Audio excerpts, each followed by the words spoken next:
Hello and welcome to my channel, Geaux OTR. My name is Eula. I'm a native of Louisiana. That's why I spell Geaux, G-E-A-U-X. Like I said, Louisiana native. And I finally decided to leave my teaching career of 20 plus years. While I was a teacher, I was a classroom teacher, grades 3 through 5, then an instructional leader in grade 5, and then a math coach for grades pre-K through 5. I'm certified to teach in Texas, Florida, Georgia, and Louisiana. And I just finally decided to do it because teacher burnout is real. I've been teaching since 2001. So over so many curriculums, so much is mundane. And my last class that I had was in Texas. I was only certified there for a year because there's no reciprocity between Louisiana and Texas. So I will have to take another certification test for the state of Texas. And it was just too much going on at that time, if that makes sense. So the principal at that school in Texas asked me to just stay on as a long-term sub and still do all of that until I take the test. But I never really had time to take the test because during planning time, we met like every day. So a lot of times, and then we had volunteer tutoring after schools. And then most of the time on the weekends, that was just me to enjoy my family. That's why I set boundaries. I never would bring work home or anything like that. So I had been thinking about trucking since 2016. But I was like, that's a learning curve. I'm going to have to learn all that, or this is that. And then with me being that I didn't want to do teaching no more, I was offered then a natural disaster happened. I'm already a Hurricane Katrina survivor, but also in the state of Texas, July the 8th, the Hurricane Beryl came through. And so that left me, quote unquote, homeless because we were living in hotels, me and my daughter, during that time. So that's neither here nor there. I don't have time for all of that. Okay. So I'm just going to answer some few questions. Why did I finally decide to leave teaching? As I stated before, teacher burnout, too much with the curriculum. I had over 60-something kids, having to contact them, each parent 2 to 3 times per 9 weeks, having to deal with 504 plans, spared accommodations, and it's Title I and how they do. They took all of ESOL students out. That means English Second Language. And they had their own teacher.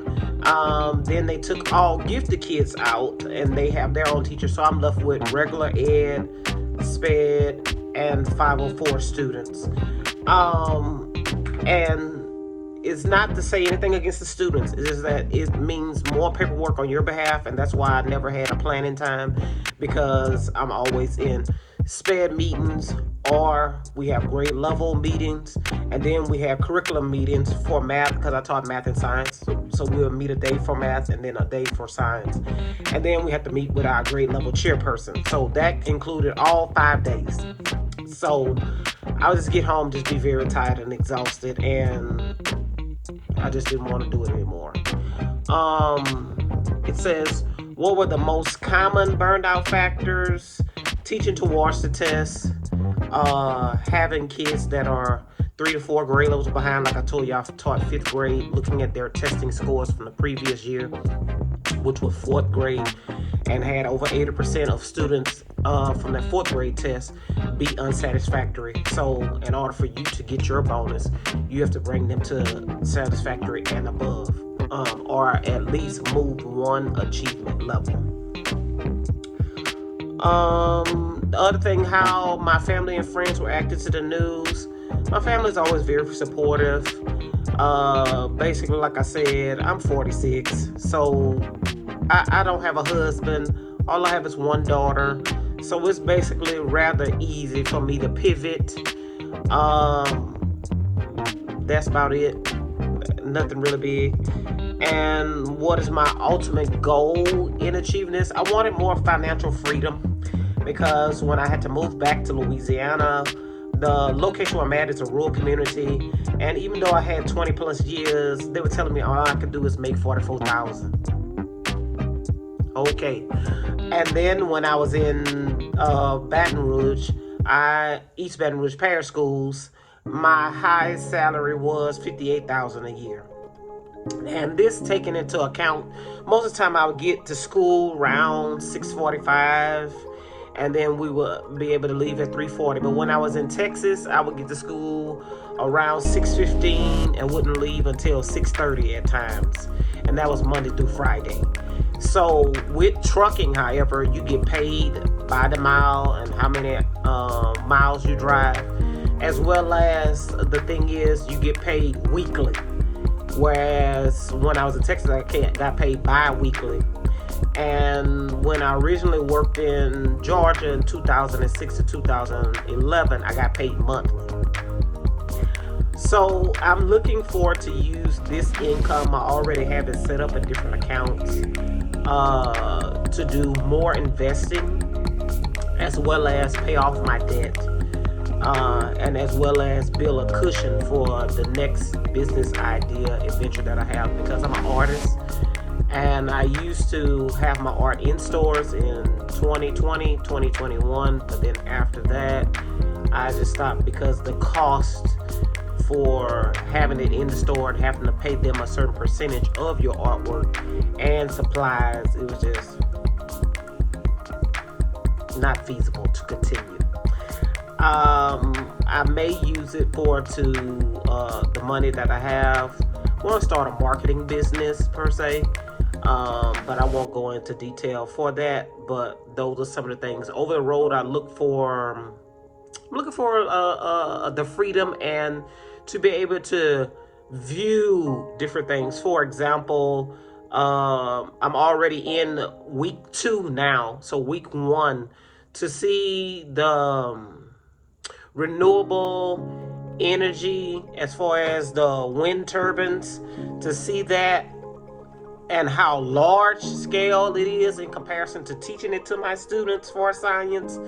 It was like an eye-opener, and I wish I could take a picture, but I was driving, so I don't have my phone out for safety measures. And it's just good to see the different layouts, because I've always liked nature in different states. So in week 1, they flew me to Denver, Colorado from Lafayette, Louisiana. And then from Denver, I drove to Nebraska.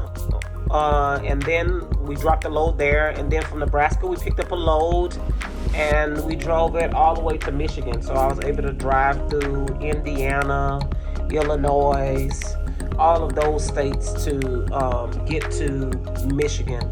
And one thing I will say for week number 1 is when they tell you that you're going to be doing a certain region, don't believe them.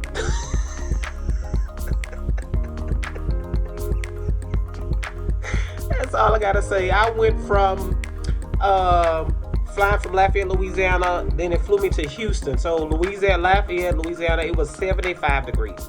Flew into Houston, 91 degrees. Got in Denver, 50 degrees. That night, 30 degrees. So you just gotta prepare for whatever. They say bring a jacket, I say bring a coat, especially if you're from the South and you're not used to driving in temperatures like that. And then majority of the way it rained, so it made it colder, so it's just a learning curve. That's all for my first video. Hopefully y'all can enjoy it, and please leave some comments down below what you want to know, from the classroom to the cab now, sharing an actual thing. I have to be on here for 4 weeks. Be with me, Jesus. Y'all, bye.